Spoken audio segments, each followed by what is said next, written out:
Hello and welcome back to the Moodle Course Development video series. I'm Joe Deegan, and in this section you'll learn how to start editing your course site. So let's go ahead and get started. Okay, now you've got a course site created, so you're ready to start editing. In this video you'll learn how to access and use the editing features on your course site.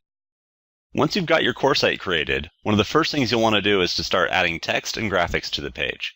In order to do that, you'll need to turn editing on, just like we did to edit the front page so that you can access all the editing options. On a course site, you can quickly access the Turn Editing On button in the upper right corner.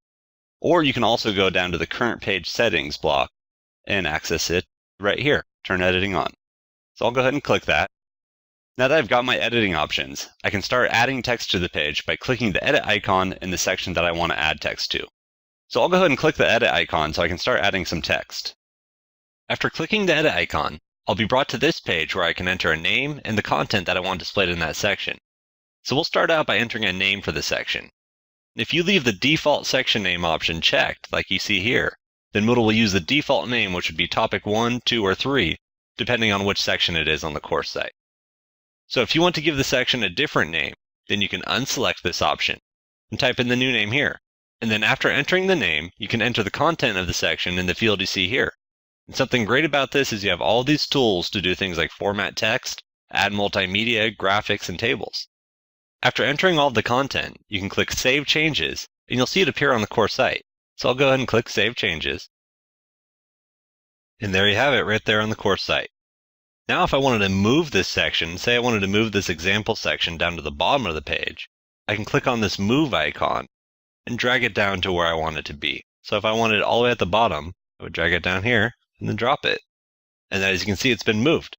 And I can also go in and make more changes just by clicking the edit icon like I did to begin with.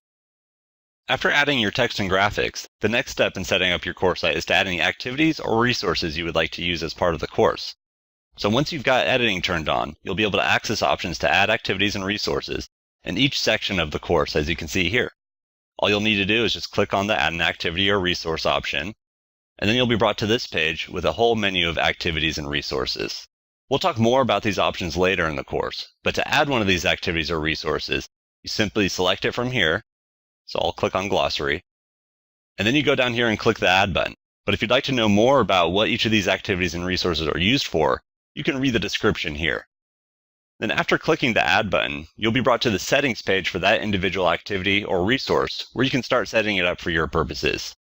Make sure to stay tuned for the Adding Static Course Material and Adding Interactive Course Material videos for more information on these available activities and resources. One other thing you may want to do on your course site is customize which blocks appear, remove them, or move them around. So as you can see, you have your typical options. You can edit, delete, move, or hide these blocks. And you should also have the Add a Block section appear in the lower left side of the site when editing is on.